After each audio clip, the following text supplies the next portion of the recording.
Singapore is often described as a miracle, a city that rose from a small trading port to one of the richest places on earth in a single generation. Clean, safe, efficient, predictable. Airports that never miss a beat, streets without litter, public transport that runs with near military precision. In global rankings, Singapore appears again and again at the top. Ease of doing business, infrastructure quality, low corruption, high GDP per capita. From the outside, it looks like proof that modern cities can be perfected. But Singapore is not a miracle of geography. It has no natural resources, no oil, no large hinterland, no river system to support agriculture. Its success is not accidental. It is engineered. Singapore is one of the most space-constrained countries in the world. The entire nation is smaller than many global cities. There is no rural hinterland to absorb mistakes, no room for urban sprawl, no buffer zone between success and failure. Every decision compounds. Land use is planned decades in advance. Zoning is rigid. Infrastructure is layered, not expanded freely. Even land itself is controlled. Singapore has expanded its territory through land reclamation for decades, importing sand from neighbouring countries to physically grow its footprint. This is not growth by abundance, it is growth by precision. A city like this cannot afford inefficiency, so inefficiency is designed out of daily life. In Singapore, rules do not sit on top of the city, they are the city. Housing, transport, speech, public behaviour, even chewing gum are regulated in ways that surprise outsiders. Public housing is not a safety net, it is the norm. Roughly 80% of residents live in government-built housing, developed and managed by the state. Ownership is encouraged, but under strict conditions. Who can buy, where and when is carefully controlled. This is not accidental social engineering, it is deliberate. Ethnic mixing in housing blocks is regulated to prevent segregation. Political expression is permitted, but tightly bounded. Public protests require permits. Media operates under licensing frameworks that strongly discourage confrontation. The result is stability. But stability is not neutral. It is maintained. Singapore does not sell itself as a surveillance state. There are no dramatic warnings, no visible intimidation. Instead, monitoring is normalized. Cameras are everywhere. In public housing, transit systems, streets, elevators. Not hidden, not secret. They are presented as infrastructure, like lighting or traffic signals. The message is subtle but constant. Someone is always watching. And when rules are enforced consistently, behaviour changes. Not through fear alone, but through expectation. In Singapore, people don't ask, "Can I get away with this?" They ask, "Why would I try?"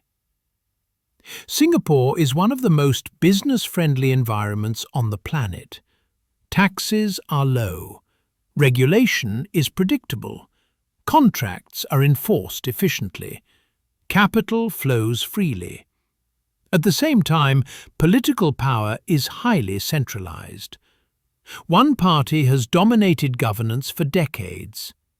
Elections exist, but outcomes rarely surprise. This combination is not a contradiction. It is the core of the model. Economic freedom is maximized.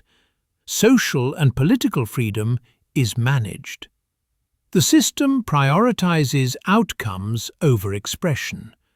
performance over debate, and for decades it has delivered. But systems built on constant control carry hidden costs. Pressure is one of them. Singapore consistently ranks among the most stressful places to live for students and workers. Competition begins early. Failure is expensive. Second chances are limited. The city does not forgive inefficiency easily, and that applies to people as much as to infrastructure. Mental health concerns, burnout, and social isolation are increasingly discussed, even within the country itself. Not loudly, but persistently. Because perfection leaves little room to breathe. Singapore's order also relies on dependencies it cannot control. Food is almost entirely imported. Energy is imported. Water security depends on a combination of rainfall capture, recycling, and imported supply agreements. The city is resilient, but not independent. Its success depends on uninterrupted global trade, stable geopolitics, and continued trust in its system. This is not weakness, but it is exposure. A city optimized for efficiency has little tolerance for disruption. For global capital, Singapore is close to ideal. Predictable rules, low corruption, high-quality infrastructure, political stability. For the global elite, the city offers safety, order, and insulation from chaos elsewhere. But for those who do not fit the system's expectations, low-wage migrant workers, political dissidents, those who fall behind, the experience is very different. Many of the city's most physically demanding jobs are done by foreign laborers who live outside the image of perfection. They are essential and largely invisible. Singapore is often exported as a model. Other cities look at it and ask, how can we replicate this? But Singapore is not easily copied. Its control works because of its scale, its history, its social contract. Remove one element and the balance shifts. Control without trust becomes repression. Efficiency without legitimacy becomes fragility. Singapore's system works because it has delivered results for most of its population. The question is not whether the city functions today. It does. The question is whether a system that allows no room for error can adapt when the future stops behaving predictably. Singapore is not a warning, and it is not a miracle. It is a case study, a city that proves what humans can build when efficiency is treated as a moral value. It shows how order can replace chaos, how rules can become infrastructure, how perfection can be manufactured. But it also shows the price of a system that never loosens its grip, because cities, like people, do not fail all at once. They strain, they tighten, they correct, until one day there is nothing left to adjust.